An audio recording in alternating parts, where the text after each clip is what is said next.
ঢাকার নারায়ণগঞ্জ রুটে শিক্ষার্থীদের হাফ পাড়াও সেই উদ্যম থেকে একত্রে আমরা নারায়ণগঞ্জের শিক্ষার্থীরা আমাদের দাবিতে সফল হয়ে ছাড়ব।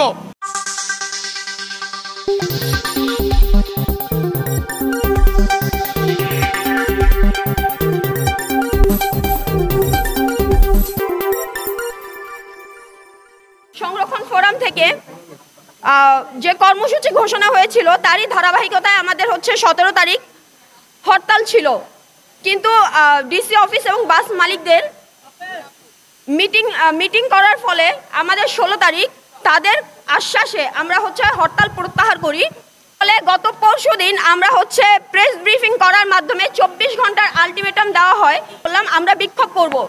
যদি আজ এটাই আমাদের দাবি মানতে হবে, হাফ ভাড়া নিশ্চিত করতে হবে। গত 17 তারিখ আমরা হরতাল ঘোষণা করেছিলাম ঢাকার নারায়ণগঞ্জ রুটের বাস ভাড়া কমানোর দাবিতে এবং ছাত্রদের হাফ পাস নিশ্চিতের দাবিতে। তখন বাস মালিকরা আমাদের দাবি মেনে নিয়েছে বিদায় আমরা আমাদের হরতাল প্রত্যাহার করেছি, কিন্তু আমরা দেখতে পেলাম 18 তারিখ থেকে ছাত্রদের হাফ ভাড়া কার্যকর করা হয়নি। আমরা হুঁশিয়ার দিয়ে বলেছিলাম, 24 ঘন্টার আলটিমেটাম দিয়েছিলাম ছাত্রদের হাফ ভাড়া কার্যকর করতে হবে। গতকালকে আমরা শুনেছি ডিসি স্যারের সাথে বাস মালিকদের মিটিং হয়েছে, সেখানেও সিদ্ধান্ত হয়েছিল বাস ভাড়া হাফ ভাড়া কার্যকর করা হবে আজকে থেকে, কিন্তু আমরা সকাল থেকে যখন মনিটরিংয়ে ছিলাম তখন দেখতে পেলাম ছাত্রদের থেকে হাফ ভাড়া নেওয়া হচ্ছে না। তাই আমরা এখানে ডিসি কার্যালয়ের সামনে আমাদের বিক্ষোভ কর্মসূচি ঘোষণা করেছি। আমাদের বিক্ষোভ কর্মসূচি এখানে চলবে, আমরা এখানে আমাদের অবস্থান জারি রাখবো, আমাদের বিক্ষোভ জারি রাখবো। আপনারা সবাই আমাদের সাথে ঐক্যবদ্ধভাবে আমাদের লড়াইয়ে একসাথে থাকবেন সে আশাবাদ ব্যক্ত রাখছি। ঢাকার নারায়ণগঞ্জ রুটে শিক্ষার্থীদের হাফ পাড়াও সেই উদ্যম থেকে একত্রে আমরা নারায়ণগঞ্জের শিক্ষার্থীরা আমাদের দাবিতে সফল হয়ে ছাড়ব। বন্ধুগণ, এ পর্যায়ে আমাদের সামনে সংক্ষিপ্ত বক্তব্য রাখবেন নারায়ণগঞ্জের শিক্ষার্থী নাসিমা আক্তার। প্রিয় শিক্ষার্থী বন্ধুরা এবং আশেপাশে যারা আইনজীবী ভাই বোনেরা শুনছেন, আমরা স্পষ্ট ভাষায় আজকে এই ডিসি কার্যালয়ের সামনে থেকে দাঁড়িয়ে বলতে চাই, আমাদেরকে বারবার যে কমিটমেন্ট দেওয়া হচ্ছে সেই কমিটমেন্ট ভেঙে শিক্ষার্থীদের যেই মনের আঘাত দিচ্ছে এর ফল ভালো হবে না।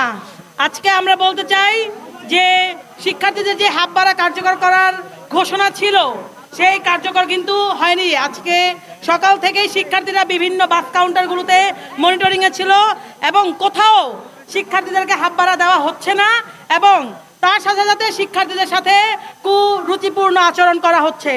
আমরা এর তীব্র নিন্দা এবং প্রতিবাদ জানাই আজকে এই ডিসি কার্যালয়ের সামনে থেকে। আমরা বলতে চাই, শিক্ষার্থীরা সব সময় শিক্ষার্থী থাকে, তাদের যে শর্ত বেঁধে দেওয়ার হাফ ভাড়া এইটা আমরা চাই না। আমরা বলতে চাই একজন শিক্ষার্থীকে নিঃশর্ত যে হাফ পাস, শুধু নারায়ণগঞ্জে না সারা বাংলাদেশের প্রত্যেকটা জেলায় সেই হাফ পাস কিন্তু কার্যকর হচ্ছে।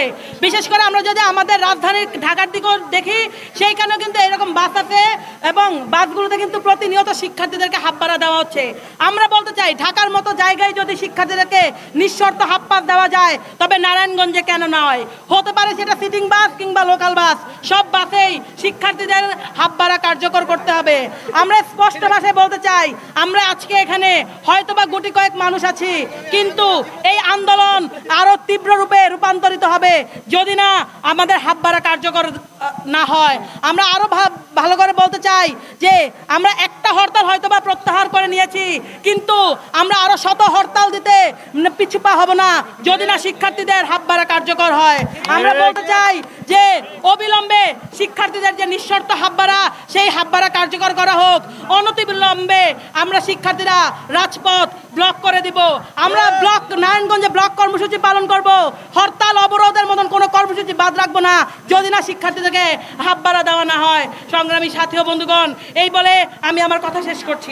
সরব ছিল এবং 17 তারিখে হরতালের কথা ছিল, কিন্তু এই নারায়ণগঞ্জের বাস মালিকদের প্রতিশ্রুতিতে আমরা সেই হরতাল প্রত্যাহার করি এবং ডিসি সাহেবের অনুরোধেই আমরা সেই হরতাল প্রত্যাহার করেছিলাম। কিন্তু কালকে যখন ডিসি সাহেবের কথা অমান্য করে ডিসি সাহেবের কথা পর্যন্ত কালকে ডিসি সাহেবের সাথে মিটিং করে আমাদের বাস মালিকরা যখন আমাদের আশ্বস্ত করে বিনা শর্তে সকল ছাত্রদের হাফ পাস নিশ্চিতকরণ করা হয়, তখন আমাদের আজকে সকালে আমাদের ছাত্ররা যে মনিটরিং করেছে, আজকে আমাদের বাস কাউন্টারগুলো যেইভাবে আমাদের সাথে ব্যবহার আচরণ দেখিয়েছে, আমাদের মনে হলো যে এই ডিসি সাহেব কালকে কোনো মিটিংই করেনি। আমরা বলতে চাই ডিসি সাহেবের এই যে মিটিং, এই মিটিংয়ের ফলে তাদের কোন উপকারটা হলো আমরা বলতে চাই নারায়ণগঞ্জের ছাত্র সমাজ থেকে এই বাস মালিকরা কি বেশি শক্তিশালী হয়ে গেল কিনা। তারা আমাদের সাথে এরকম ছলচতুরির কারণেই আমরা আজকে আমাদের এই ডিসি অফিসের যে কর্মসূচি এটা আজকে আমরা অব্যাহত রাখবো এবং আমাদের এই দাবি যেই পর্যন্ত আদায় না হবে সেই পর্যন্ত আজকে আমরা এই ডিসি অফিস ত্যাগ করব না। বন্ধুগণ, সবাইকে জানাই আমাদের যে 3 দিন ধরে যে প্রতারণা করছে বাস মালিকরা এবং ডিসি স্যার যে বলেছিল যে আমাদের হাফ পাস স্টুডেন্টদের যে হাফ পাস দিবে, তা আমরা 18 তারিখ থেকে কার্যকর হওয়ার কথা ছিল, কিন্তু আমরা 18 তারিখে নিজেরা মনিটরিং করে যখন আমরা এই কার্যকর চালু হয় নাই, তখন আমরা বিকালবেলা সংবাদ সম্মেলন করে আমরা জানাই 24 ঘন্টার আলটিমেটাম দেওয়া হয়। তখন আমাদেরকে আবারও বলেছিল যে ছাত্রদের হাফ পাস আজকে থেকে কার্যকর হবে, কিন্তু আজকেও কার্যকর হলো না। স্মারকলিপি জমা দিব এবং আমাদের কঠোরভাবে বিক্ষোভ কর্মসূচি ঘোষণা করব। সবাইকে অনুরোধ করছি, যদি আজকের ভিতরে যদি আমাদের হাফ পাস কার্যকর না হয়, আমরা কালকে থেকে block out, Narayanganj block out কর্মসূচি ঘোষণা করব। ধন্যবাদ।